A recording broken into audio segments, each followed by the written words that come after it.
Bismillahirrahmanirrahim. Assalamualaikum warahmatullahi wabarakatuh. Perkenalkan, nama saya Im Aisyah dari SMA Negeri 1 Pangalengan. Materi kali ini saya akan membahas tentang masalah strategis ketahanan pangan. Seperti kita ketahui bahwa sebelumnya sudah dibahas tentang pengertian ketahanan pangan. Ketahanan pangan adalah ketika semua orang setiap saat memiliki aspek fisik, sosial, dan ekonomi kepangan yang cukup, aman, dan bergizi, yang memenuhi preferensi pangan dan kebutuhan pangan mereka, hidup yang aktif dan sehat. Menurut Undang-Undang Nomor 18 Tahun 2012 tentang pangan, adalah kondisi terpenuhinya pangan bagi negara sampai dengan perseorangan, yang tercermin dari tersedianya pangan yang cukup. Nah, kita akan membahas tentang masalah strategis ketahanan pangan. Apa saja yang menjadi faktor utama di dalam permasalahan tentang ketahanan pangan? Yang pertama, tentang ketersediaan pangan. Kapasitas produksi pangan nasional semakin terbatas karena pertumbuhan penduduk dan aktivitasnya sebagai berikut. Berlanjutnya konversi lahan pertanian ke non-pertanian. Ini mungkin akan menjadikan permasalahan bagi kita ya, tentang adanya konversi lahan dari pertanian ke non-pertanian. Misalnya perumahan atau pabrik. Yang kedua, menurunnya kualitas dan kesuburan lahan karena kerusakan lingkungan. Menurunnya kualitas dan kesuburan lahan ini juga akan menjadi permasalahan di dalam pangan karena lahan merupakan salah satu sarana utama di dalam meningkatkan ketersediaan pangan. Yang ketiga, terbatasnya penyediaan air untuk produksi pangan, persaingan penggunaan dengan pemukiman dan industri.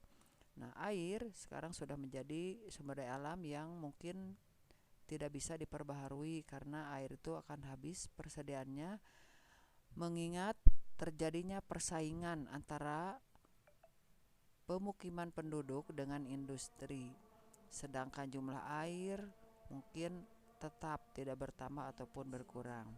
Yang berikutnya, rusaknya prasarana pengairan. Kurang lebih 30% prasarana pengairan rusak oleh aktivitas penduduk.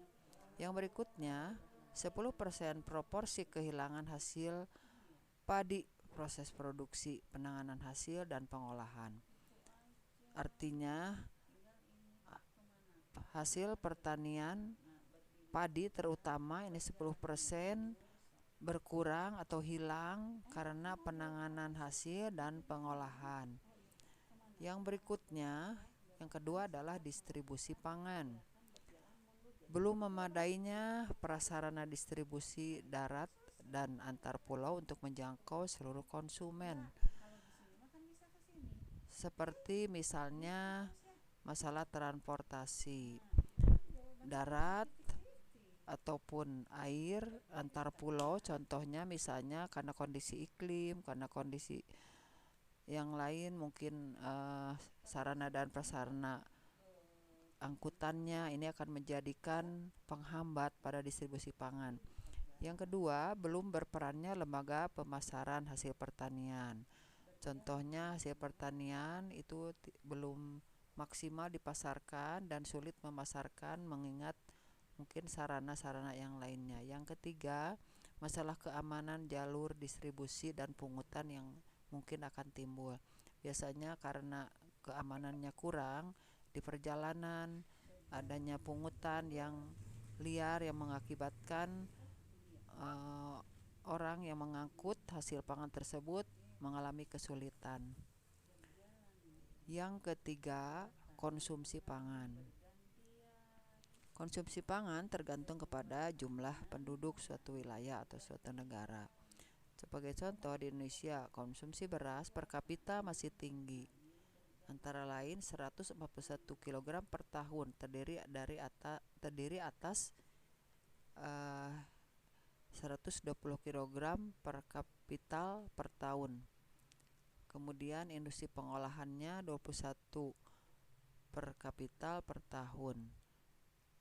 Kemudian diversifikasi belum memberikan hasil karena satu, industri pangan belum terdorong pengembangannya seperti karbohidrat non beras.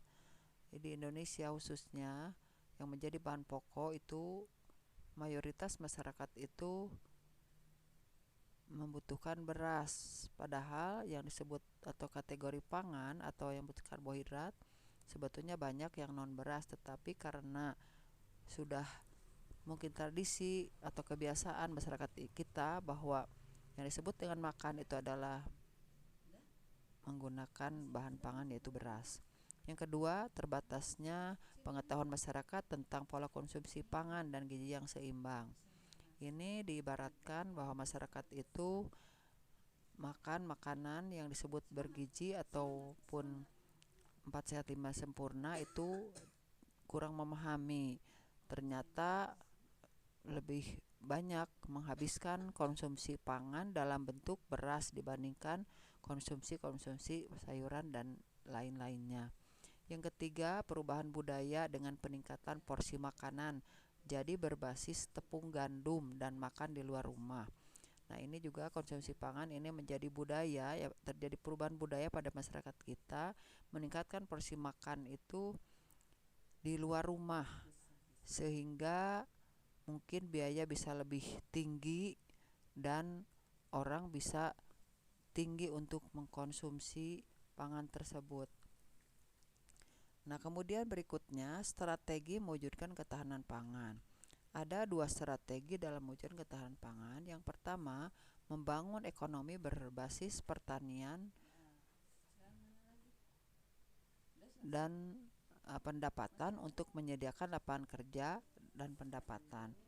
Jadi membangun ekonomi yang berbasis pertanian.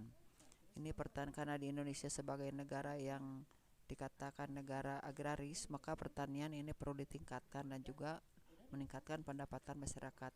Yang kedua, memenuhi pangan bagi setiap kelompok miskin dengan memberikan bantuan langsung. Mungkin yang disebut dengan BLT sekarang di Indonesia sudah dilakukan, ini untuk mewujudkan atau dalam rangka mewujudkan strategi pemenuhan pangan. Kemudian ada kebijakan pemerintah yang terakhir. Yang pertama, menjamin ketersediaan pangan. Jadi pangan itu dijamin oleh pemerintah dengan adanya kebijakan-kebijakan. Yang kedua, menata pertanahan dan tata ruang wilayah. Ini tata ruang wilayah dan pertanahan mungkin pemerintah menyediakan tata ruang di mana beberapa persen misalnya di suatu wilayah digunakan untuk lahan pertanian, beberapa persen untuk pemukiman, berapa persen untuk industri dan juga lahan hijau. Yang ketiga, pengembangan cadangan pangan. Ada cadangan pangan yang harus disimpan oleh pemerintah dan harus dicadangkan untuk menghadapi pada musim kemarau misalnya atau musim paceklik pada petani. Yang keempat, pengembangan sistem distribusi yang paling efisien. Distribusinya, jadi angkutan ini baik sarana maupun prasarana ini harus diperhatikan. Yang kelima, menjaga stabilitas harga pangan.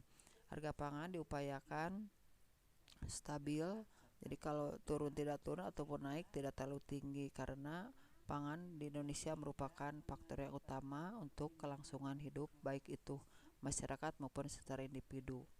Yang ketiga, meningkatkan stabilitas rumah tangga terhadap pangan. Yang ketujuh, melaksanakan diversifikasi pangan. Jadi pangan itu tidak saja pada beras, jadi dibudayakan pada masyarakat bahwa yang disebut dengan pangan itu tidak selalu kita memakan nasi ya, tetapi ada karbohidrat lain yang bisa dimanfaatkan. Yang kedelapan, meningkatkan mutu dan keamanan pangan. Terjamin mutu dan pangan itu diibaratkan aman supaya masyarakat itu mungkin lebih makan lebih nyaman dan juga produksi pangan itu bisa meningkat. Demikianlah video permasalahan materi ya, kali ini tentang kebijakan pangan. Sampai di sini dulu. Wabillahi taufiq wal hidayah. Wassalamualaikum warahmatullahi wabarakatuh.